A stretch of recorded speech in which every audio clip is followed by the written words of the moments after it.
How you doing, everybody? This is Coach Brozer of PNI Premium Nutraceuticals, and this is my weekly video answer to a question that I received last Monday regarding training to failure versus training not to failure, and what's the best way to build muscle mass.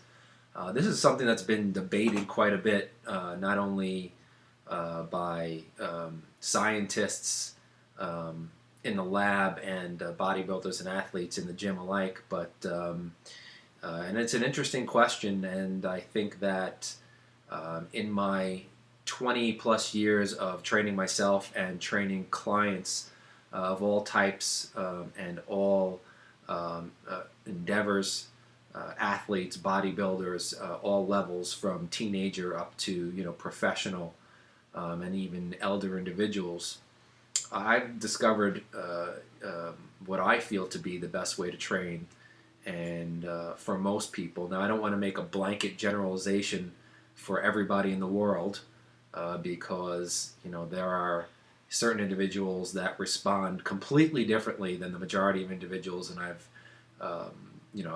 had people like that before, and that goes for everything from nutrition, foods eaten, types of diets, supplementation, specific supplements, and of course training, which I'm talking about here.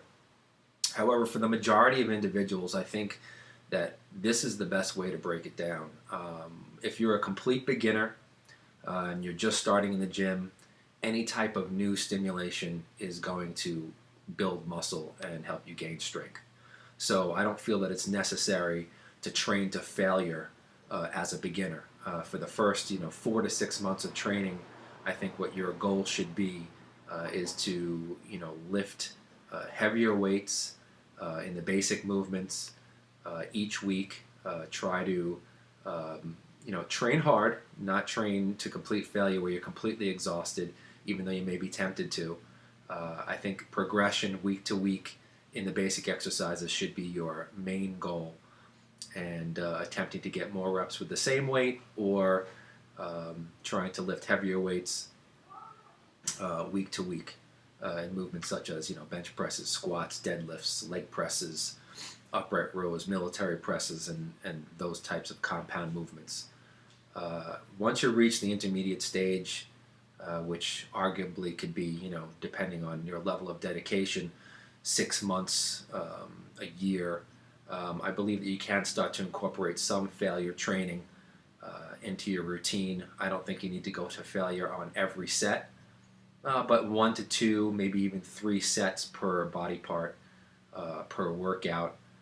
You can go to failure, and on the other sets, stop maybe a rep or 2 short of failure. And as long as you keep, again, progressing with the weights that you're using, progressing with the type of focus and concentration you use in the gym, and you're eating well and getting your rest, you will continue to progress in terms of both strength and muscle hypertrophy. One thing I'd like to point out is that when I say attempt to increase the weights, never compromise your lifting form when going for more weight, because there will be a lot of people out there who I've seen many, many times who will start to swing the weight or use momentum or break their form right from rep 1, just so they can say that they used more weight. If you're not ready to use more weight, you're not ready to use more weight. You will eventually. If you don't do it 1 week, you'll do it the next week. Don't feel that if you only got 8 reps with 200 pounds this week and you get it again next week, that you've completely failed and you're not gaining any muscle. That's not true. As long as you have focus and concentration and you're working as hard as you can for that day, you will progress. But never break your form just to use more weight. The form has to be consistent week to week, and it should be very, very strict,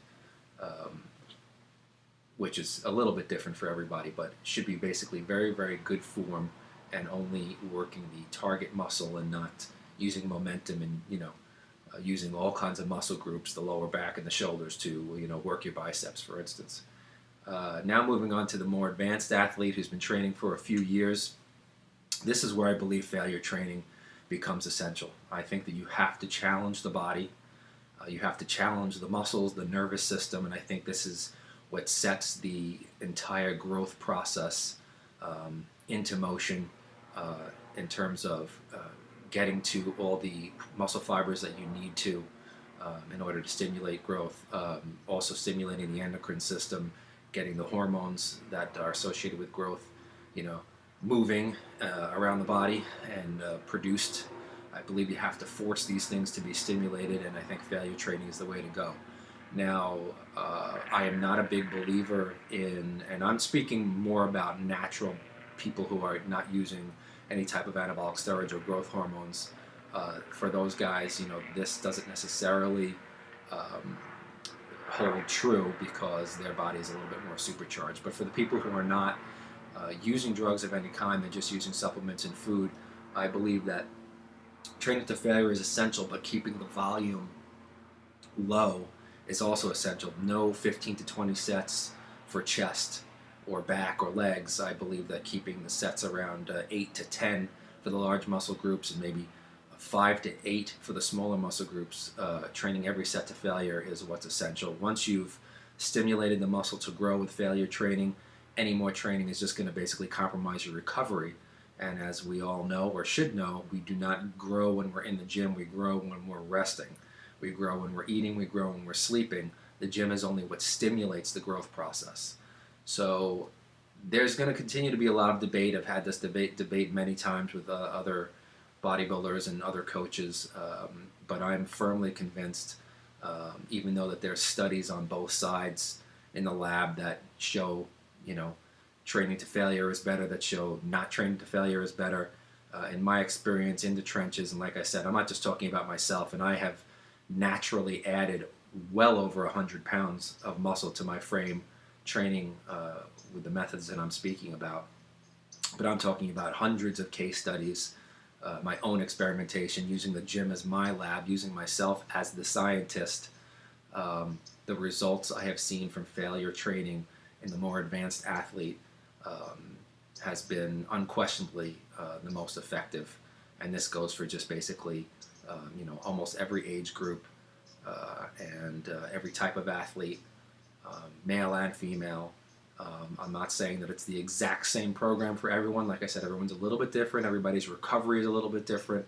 Their ability to recover, everybody's lifestyle is a little bit different. They may get more sleep than others. They may have a more stressful job than others. They may have a more stressful life. They may be able to get in more meals per day. It depends. So obviously there's some variation from individual to individual, but all things being equal, the beginning bodybuilder does not really need to train to failure. They just need to try to progress week to week, like I said, with the weights that they're using in proper form and in focus and concentration and learning to connect with the muscle. Intermediate trainees, I believe, should start to incorporate some failure training in, maybe on the last set of each exercise per body part, and the advanced trainer, after they've maybe about 2 years or so, should start to train to failure almost every single set. And then, once you reach the pro level, it's on. I mean, you got to just, sometimes go past failure. I know that with drop sets, supersets, negatives, all kinds of intensity techniques to go even beyond failure, that's when that comes into play. But in general, I just wanted to put it out there. When you're a beginner, you don't have to train to failure. Just keep progressing. Intermediate, begin to get some sets to failure. And when you're advanced, I believe you need to train to failure on every set, but keep the volume relatively low so that your body has a chance to recover. So that's my answer for this week. I hope that it was helpful to everybody out there. Please check out PNI supplements at www.pni-online.com and check out the different retailers we have on there, wholesalers I should say, that sell our products because they have the best prices.